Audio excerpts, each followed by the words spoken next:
Okay, you guys in the back, what are your questions? About Thomas Cureton. Thomas Cureton? Yes. You say he was the father of the physical education? He's known as the father of physical fitness in physical education. He was out of the University of Illinois. And so you can appreciate that this whole idea of being fit had to quickly be redefined for World War II. And so he said you can measure fitness in three ways. You can measure physique, which would be symmetry, which is what? The right and left side being, none of us are perfect, but you get as good as you can. Alignment and proportion. And then organic function. How do the organs work? He said, test that. And finally, how you move, which is the movement screen. You measure how well you move. And that was how he defined fitness. So there's been this debate now in our culture for the health-based folks will focus on the heart. They'll say, oh, you know, running is the key. Or maybe the performance-based will say motor fitness. The bodybuilders will say it's physique. So Cureton solved it. He said, well, it's all three. So you don't have to fight. You don't have to debate it anymore. You can measure it in all of those ways. What's your question?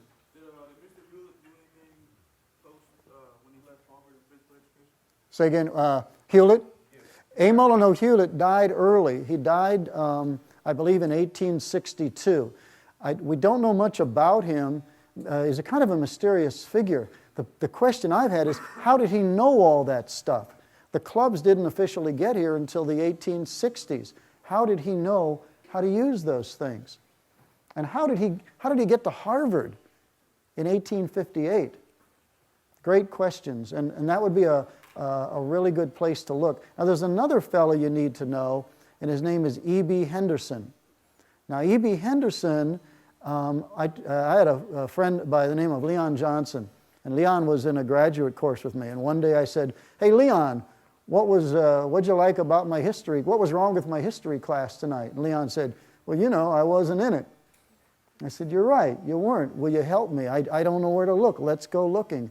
And we went on this journey that took us over to Tuskegee because we found out about a guy named E.B. Henderson, an amazing figure. Now, he died in the 60s, I think in the 60s, but I was too stupid to know at the time how important he was, so I never got to meet him, but we got to meet his son. So if you type in E.B. Henderson, he'll take you on an amazing journey into the history of your field, a very heroic figure. And I'll leave it to you to have that experience, but his son wrote a book called Molder of Men. Get it through Interlibrary Loan. Molder of Men by Henderson. And Henderson also wrote a book. See, when he ended up out in Washington, D.C., he migrated to the black community, but he was like, if I can remember, I don't want to misquote, I don't want to misrepresent him, but he was Portuguese, American Indian, he was white, he was African American, he was all of us. But he was this amazingly eloquent person who out in D.C. in the 1920s, he was one of the first heads of the NAACP, regional heads, and he made people stand up and act right. Eloquent, just an eloquent guy. And since he said, hey, how about my guys playing in your league? And the my guys said, no, we don't want you. So you see, they created their own sports league, and he chronicled the lives of all the athletes, and he made a book out of it. Very rare book. It's hard to find. I don't even take it out anymore. But that's something. I think it was the same year that Muhammad Ali was inducted into the Hall of Fame, E.B. Henderson was. So if it weren't for E.B. Henderson, much of the freedom that we have in sports today would have taken longer. So, and then there's Anita Turner, who was the first certified African-American female teacher. Great stories. I wouldn't let them go. They're too important. If I were you guys, and if you have to write a paper, find out who they were. I like to say who they are, because they wake me up at night still. Any other questions? Yes?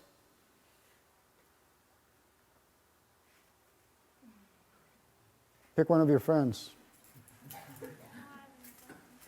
Not one question out of all of that. When you get back, what are you going to, if someone says, what did you see, what are you going to tell them? A slideshow? What, anybody else have any questions or comments before you go? Yes, sir. I know you do a lot of work, with the military. Could you discuss the place of the system in their nationalistic movements before each World War? Well, that's a great question. I'll give you one interesting tidbit. The same system that Hitler used to prepare the youth group and the other units is the same system that West Point used in 1885. It was the German system. And that German system was linked indirectly back through a guy named Gutzmutz to the Renaissance and to the Greeks. So if you think of it this way, and it's the same system that I learned as a little guy over in Davenport, Iowa. So the system of training, it's like a knife. It can heal or it can kill. You can do great good, you can do great evil with these systems of training. And the physical culture played a tremendous role in strengthening the German people, but oftentimes it went astray, or occasionally went astray. But same systems, yeah.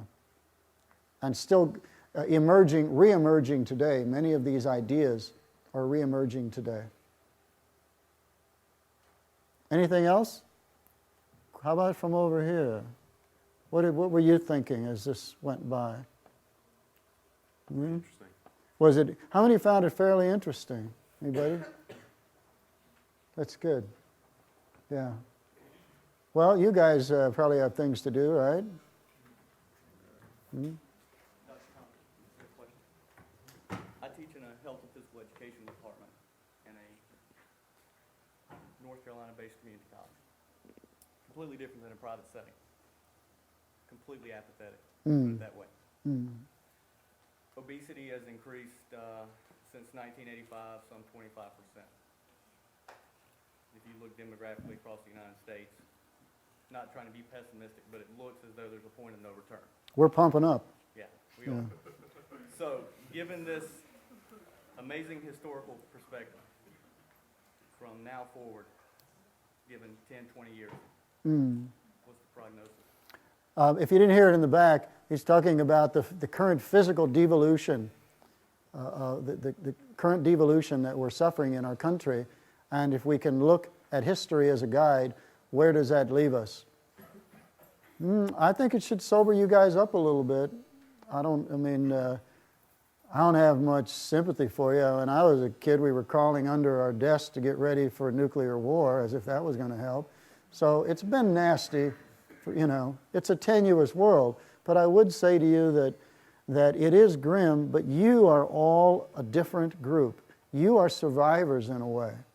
You are here, you're still studying, you're still learning, you're going to impact people. If there is a change, it will be because of you. How many of you are in athletic training or physical conditioning or whatever? Are most of you here tonight because of that? Yeah, you're it. If there will be change, this is it. You're the future. And so whatever you do tomorrow should be smarter than what you did today, shouldn't it?